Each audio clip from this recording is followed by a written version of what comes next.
I know I didn't upload yesterday. Don't want to talk about it. It happened. We're moving on. So I want to talk about children today. I had one of my really good friends give birth today, or not today, a couple of days ago. And today I went out and grabbed a whole bunch of stuff for her. I'm going to make up like a little care package, drop it off to her house, not come in, not be like, hey, can I see your baby? Literally just drop it and bounce, and then just text her and be like, hey, there's something on your doorstep. Actually, I'm realizing now I can't do that because she gave birth 9th, 10th, 11th, 3 days ago. And yesterday she moved house. So 2 days postpartum, she moved house. So she's a little bit further north, which means I'm going to have to send the care package. So she'll probably get that on her doorstep. Probably tomorrow afternoon if I send it in the morning, or on Friday. No, not Friday. Oh my God, it's Sunday, on Tuesday. Anyway, went to the shop, got her some stuff. I have no idea whether what I've gotten her, I'm going to look back when I'm postpartum one day and be like, what a fucking idiot. Why would you buy her that stuff? But the stuff that I got her was like pamper stuff, like stuff that she would never really buy herself, or probably doesn't have stocked because she was worried about having everything stocked for her baby. And I'm sure everybody is buying the baby so many cute things. I also bought the baby very cute things. Okay, let's not get it twisted. I bought the baby very cute things. And I didn't know what she was having, so I'd had my eye on a couple of things. And then as soon as I found out she had a girl, I was like, boom, let's get all those cute little dresses. I got this like, okay, I don't even want to talk about it in case she watches this. I don't think she's going to watch this because she's obviously going to be busy. But in case she does, I'm not going to say. But I got her some stuff. I got the baby stuff. I also got 2 things for myself. A new makeup brush. Oh, by the way, I went and tried, this is probably a better side to look at because I've got this planet on my face right now. I went and tried Glossier. We finally have Glossier in Australia.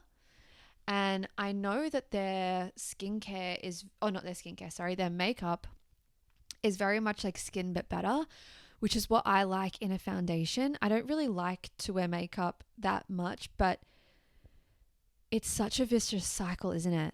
You wear makeup, your skin breaks out, so then you have to wear more makeup to cover up the breakouts. Before I got married, I don't think I wore makeup for like anything but a special occasion for like 4 months, and my skin was chef's kiss. But now that I'm filming these every day, the days where I'm like not wearing makeup, bitch, you can tell. Unfortunately, I have one of those faces where even if I just put like the tiniest bit on, you can tell like it changes everything. And I don't know whether that's down to like the makeup that I have. The quality is not high. Like I wear a lot of like drugstore makeup. Or if it's just my like skills and my application. I've been doing my own makeup since I was like 6 because I was a dancer and you just do that. So I feel like I have skills, but maybe it's just my face. Maybe I have one of those faces that just looks like absolutely abhorrent. You know what it is? I have really dark under eye circles and redness. So if I just use a tiny bit of makeup just to like even that out, I look amazing. I look great. It doesn't take much to polish this turd, if you know what I mean. So anyway, I need to get a new foundation brush because my foundation brush is literally like molting and falling apart. So I got this one from Morphe. If you like, and maybe if you like is a whole nother thing, but let me say this. When you see me with makeup on in the videos, and I know that you can tell like it's pretty stark when I don't have it on, I'm wearing like not even a foundation. I'm wearing a tiny little bit of concealer. I think it comes down to the applicators and like how I'm applying it, but I think the applicators are really important. And so I would say get a really dense brush, and that way you're not swirling and like dispersing and what's the word? like not dispersing, but like, I can't think of the word. Don't swirl it around because it kind of like fades it away. You pack it, just like, that's how I apply my makeup. And if you want to do that, you need a really dense brush. So this is the Morphe M444, angel numbers, love that for me. I'm excited to use that. I can tell it's going to be like even better than the brush that I have now. And then because of said planet on my face, I finally caved and got pimple patches. These are the Mario Badescu ones. I feel like that brand is like very skincare. I have read not a single review. These were in the part of the shop where the line is to pay, and it's filled with all the little bits to get you to they're basically upselling you as you're walking out. And I saw these and then was like, I have a massive pimple on my face. Let's try this. So these are the drying patches, all day wear, clear adhesive patches. Proprietary blend of salicylic acid, hydrating and soothing, hyaluronic acid, niacinamide, and vitamin C. So I think these are ones that are like actually meant to like pull out the infection, the gunk, if you will. Pair with the iconic drying lotion as the nighttime counterpart. Oh, they have a drying lotion. Mine don't get like super pussy. Like, I will say that. So we don't really need to do that. But I'll probably wear these overnight and then see. And if I want to replace it during the day, I will. Anyway, that's what I got myself. But let's talk about kids. We're at 7 minutes. So I'm going to be really quick with this.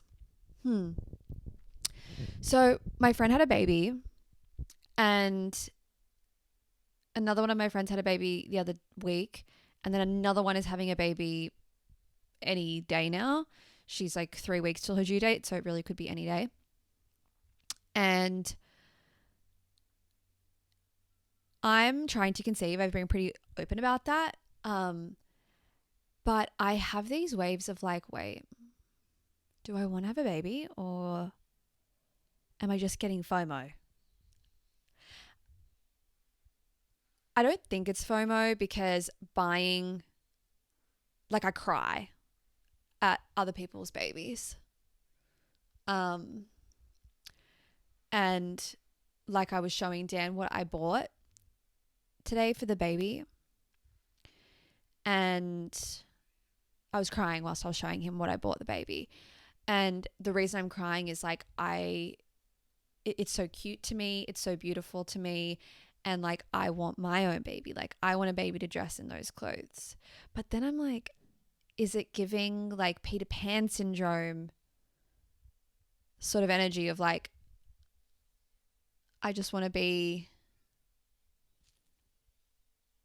like in the sense of like, you know, when you're a little kid and you're like, I want a dog. And then you get a dog and then you don't care about the dog. I'm kind of worried about that because I love my life. I love my freedom. I love being able to just go and do what I want to do. And it's not even like I'm a traveler or anything like that, but I do love that like I can wake up in the morning and ask myself, what do you want to do? Like, that's why I decided to run my own business. That's why, like, that's the silver lining of my life is that like I get to decide how I want to live. Like, that is so important to me. And then obviously when you have a kid, that's not your life. And so it's really weird because there's a part of me that is like, you know what, if we can't have kids, that'll be sad and I will grieve that. But I can see a really nice life. I think the thing that scares me about not having kids is I can see what my life, like I could see a really good life for me and Dan for the next 10 years. Like I could see our 30s being this really cool, amazing time. I kind of am like, how like what happens when that wears off? Like I think I would be able to feel really good about it for about 10 years, but when I'm 40, but then I guess like when I'm 40, all my friends' kids are like almost hitting puberty and like don't even like them anymore. So they're going to want to hang out with me again. And we can do stuff. You know what I mean? Like you can send your kid away on holidays with their friend or whatever. And also I love the idea of being like a cool aunt. Regardless of whether I become a mother, I will be taking my role and archetype as cool aunt very seriously. Your mum's best friend that you love, that's me. Sorry, but that's me. I take that very seriously. And so I can see a life where that's just what I am. And a part of me really is excited about that. Can see not just the silver lining, but is like, hell yeah, give me that. But then there's also a part of me that desperately wants to have a child. Otherwise, I wouldn't be trying to have one, right? There's a part of me that knows that there's a difference between mum and cool aunt. And being somebody's mum, like I think I would be good at it. I think Dan would be such a good dad, like such a good dad. And I think that we have such an incredible life and we have such incredible people around us, and we live a very safe, calm, fun life. And what better environment to bring a child into? I also think that me and Dan's combination of personality and who we are as people and that mixture would make an asset to society. I think we could truly birth someone who could make a really big impact on the world. And that's not like tooting my own horn, being like, I'm so great, he's so great, and like our child will be the second coming of Christ. But what I mean by that is like, I think that who we are as people provides some pretty good ingredients for, well, I mean, perfect ingredients. Let me just say, like, I think that we have ripe ingredients to create a really good human. And I think the world needs more good humans. And so, yeah, like I think that we would do a good job. And also like, I just think I have the capacity to love in that way. And I want to. And so it's like, is that not any, like, isn't that what it should be when someone becomes a parent? You know, it's not to say that if you're not in that place or you weren't in that place when you had a child that, you're not a good parent, but everything's pretty perfect for that. I think I'm in a position to provide a really good life for a kid. But it's really weird. It's a really weird feeling. But they also say that like this is the feeling that you're supposed to have. Like this is how you're supposed to feel, is sort of relaxed about it. And I think seeing the positive and almost wanting a life to a certain degree without children actually makes you open enough to receive the child and like attractive enough to receive the bundle of joy, because joy attracts joy. And it's like that surrender is what everyone is telling me is essential to kind of bringing in a baby, that once you kind of resign and go, you know what, it is what it is, and I'll be happy with and without, and I'm just in service, then that's when the baby comes. And I feel like I've truly arrived in that place. I don't think I've ever thought my life would be meaningless if I didn't have a child.